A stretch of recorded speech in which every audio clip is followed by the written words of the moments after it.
bad quarterbacks. I mean, arguably not going to feature in Bills at Lions with the way that Jared Goff has turned it around. But he potentially could be on that list in other weeks had he not gotten his weapons back.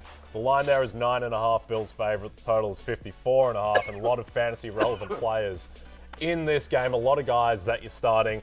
Lawrence, is this a get-right game for Josh Allen tomorrow? Yeah, I think it is, right? You got Josh Allen, who's been quarterback 9 over the past 4 weeks in a points-per-game basis. Like, that's not awful considering the fact that he's thrown 6 interceptions. Hope he's all right.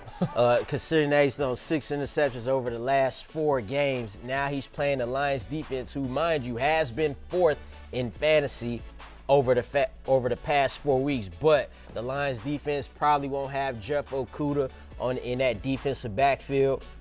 So I'm looking for Josh Allen to get right. I mean, look at the total number in this game, 54.5. He getting ready to light him up and get back right.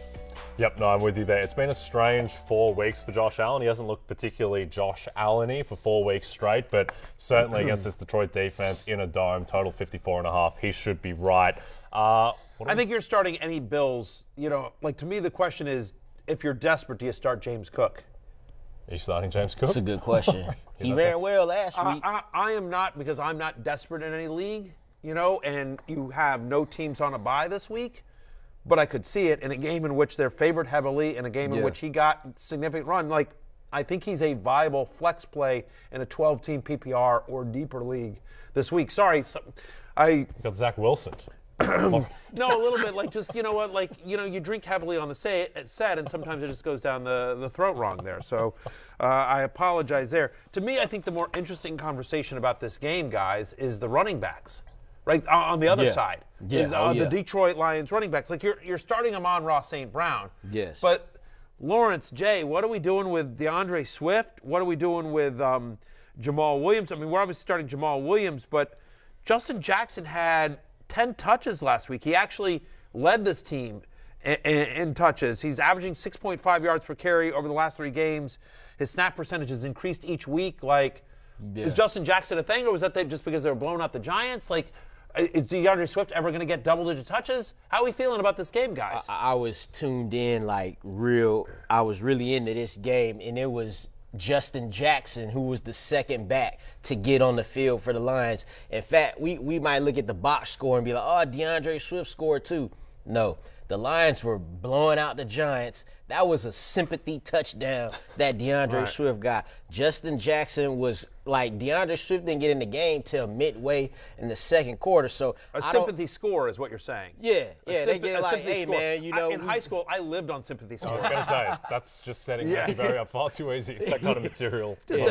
Listen, if you give me a lane to the hole, I'm taking a layup. You understand what I'm talking about? Don't bother pulling up 30 feet. Make them buckets. So I don't think Justin Jackson per se is a thing, but it's enough to make DeAndre Swift not. So I'll be doing the same thing I've been doing with Swift the past couple of weeks, and that's letting them watch from them sidelines. Under 8 rush attempts in 6 of the last 7 games he's played. He's had 1 game with more than 3 receptions. That's been the shocking thing, is he's not being involved in the passing game given how good he is.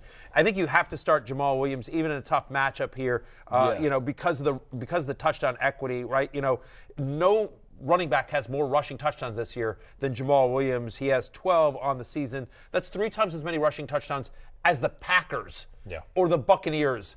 Like he's 3 times better than those teams as well. You know, when Swift is active, he's averaging basically 17 touches a game, and so I think Justin Jackson becomes interesting on a 1 game, like a DFS slate. Yeah, you know, like, I think he becomes interesting, and I think he's an interesting pickup as well in some deeper leagues. I grabbed him in a couple of deeper leagues.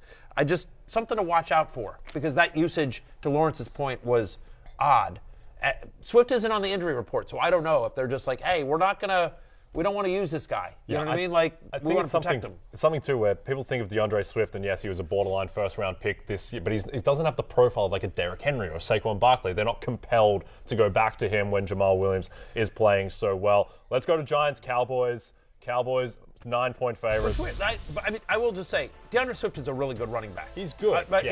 He's a different running back than Saquon or Derrick Henry, but he's a really good running back. You have to assume it's some sort of health thing where they're either he's not 100% healthy or they're worried that if they give him increased usage, he will get hurt again. So it's interesting there as well. By the way, you could do worse than Jared Goff as a streamer against Buffalo in a game in which there'd be some junk time scoring here. He could easily go 250-2. Let's talk about the Cowboys at the Giants. Cowboys -9 is my favorite spread of Thanksgiving. I think that line should be 10.5. The bottom is falling out of the New York Giants with all their injuries. Wan'Dale Robinson out for the season with a torn ACL. Adoree Jackson out 4 to 6 weeks, which is quietly a big deal too. Lawrence, Tony Pollard, who is one of the most polarizing running backs in fantasy. So leave the dad jokes to me. Yeah, that one was bad. No, it's because I've been spending I've been doing shows for you 6 days a week. He came off the dome with it, though. Fresh off the dome. He's upset you didn't get the polarizing thing? It's right up your alley. No, because even I have a limit of how bad my dad jokes will be. You know what? In fairness, Lawrence, you and I both have older kids. He's got very young children, and so he's new to dad. He's just getting his dad jokes. They gonna tell you, the older kids gonna tell you Dad, chill out. Right, exactly. Yeah, exactly. My kids can't talk back. They can't tell me that yet. Right, exactly. You can just see it in their eyes. Yeah. I've seen it right, exactly. If you follow Jay on Instagram, you see pictures of his kids a lot, and you can see in their eyes. Yeah. They're kind of hostage photos. A little bit. There's a little bit of help me there. My poor daughters. Yeah. All right, Tony Pollard. What are we doing with Tony Pollard vis-a-vis Zeke going forward? Obviously, you're starting them, but how high is the ceiling for Pollard?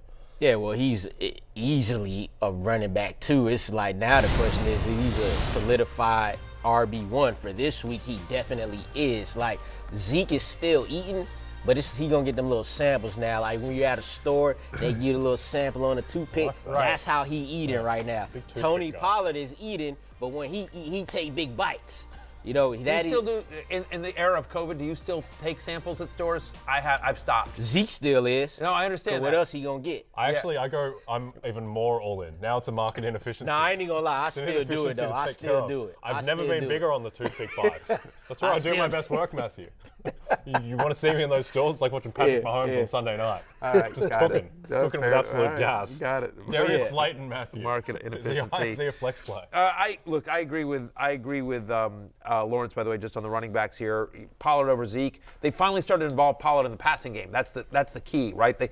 Early in the season they weren't, but he's finally started to get involved in the passing game, and Zeke will get into close-in stuff here. Darius Slayton, over the last 4 weeks is averaging 14.6 fantasy points per game. The most important thing for me is a 22% target share here.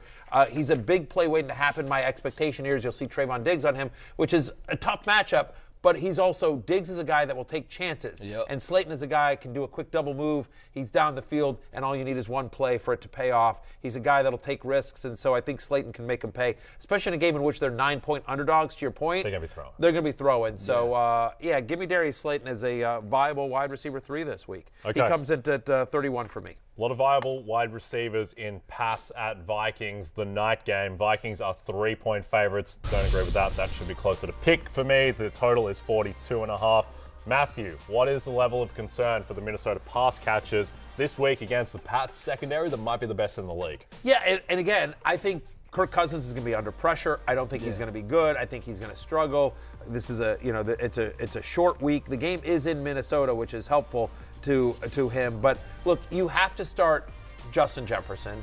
But I ranked him. I think I ranked him like 5th. Wide receiver 5. But that's the lowest I've ranked Justin Jefferson all year. And I'm with you. I think it's a really tough match. I think it's a tough match. So you're starting him, and I think you have to start Hawkinson just because of the state of tight ends here. But you see the numbers there in the screen in terms of what these guys did against the Cowboys, and now they're playing as good a defense, in the Patriots probably. And so, look, you have to start Jefferson and Hawkinson and Dalvin Cook, but I'm super nervous about Adam Thielen, who's had 8 games now without a receiving touchdown, under 10 fantasy points in 3 straight. He's outside my top 40. Kirk Cousins made my hate list as well, as we talked about at the top of the show. So, I'm out. My primetime Kirk, my BetMGM 1-game parlay, we got distracted. By we, I mean I did. But my Barry boost on BetMGM is all Kirk Cousins unders. Okay. That's what I'm saying. It's all like it's under passing yards. It's under. Yeah. So it's anyway. If you want to bet with me against Primetime Kirk, which is a good bet. A good bet. Do the Barry boost at BetMGM. Use promo code Barry. Yep. Okay, Lawrence. Ramondre Stevenson outrushed by Damian Harris last week. Any concern there? Bothers me none. Last week he still had 21 touches for 82 yards. It wasn't an efficient day on the ground. Damian Harris, 10 total touches and 93 yards, boosted by a 30-yard run. So I got no worries here for Ramondre Stevenson. If he's going to go out and get 6 catches for 56 like he did last week, we fire him up easy, borderline RB1 if we being honest with it. Yep, I'm with you there. No concern about Ramondre. He's always going to supplement the rushing with pass game work. I have him as in a matchup that doesn't scare you. Vikings are a bottom 12 run defense over the last 4 weeks. In a game in which we expect it to either be neutral script or positive for the New England Patriots. And they don't want Mac Jones to throw either. I mean, they're running a better version of the Jets offense, which is they're going to try to hide their quarterback, play good defense, run the ball, control the clock, be conservative. And so Stevenson's a top 10 guy for me this week. And I think Harris he's a little touchdown dependent, obviously, but I think he's a viable flex, especially in a half-point PPR or standard league. Yep. Okay, let's get into the most bet props on BetMGM tomorrow. Dalton Schultz, over 36.5 receiving yards. A lot of overs on this list. Stephon Diggs and CeeDee Lamb, their overs. Ramondre Stevenson, over 3.5 receptions. And then Kirk Cousins, under 250.5 passing yards. They with you. I like all those, especially Diggs, especially Schultz. Obviously, you know I love the Cousins. It's part of the Barry boost on BetMGM.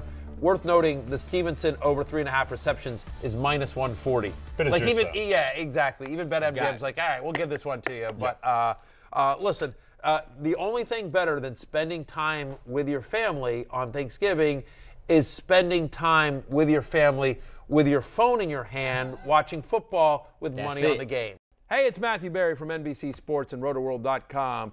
Just want to thank you so much for watching what you just watched, or at least being too lazy to click out of it after the autoplay just kept it going. So either way, thank you so much for just letting it scroll by your screen. And now I'd like to ask you respectfully, okay, please subscribe to the NFL on NBC YouTube channel for the latest NFL news, fantasy headlines from Rotoworld, and betting analysis from NBC Sports Edge.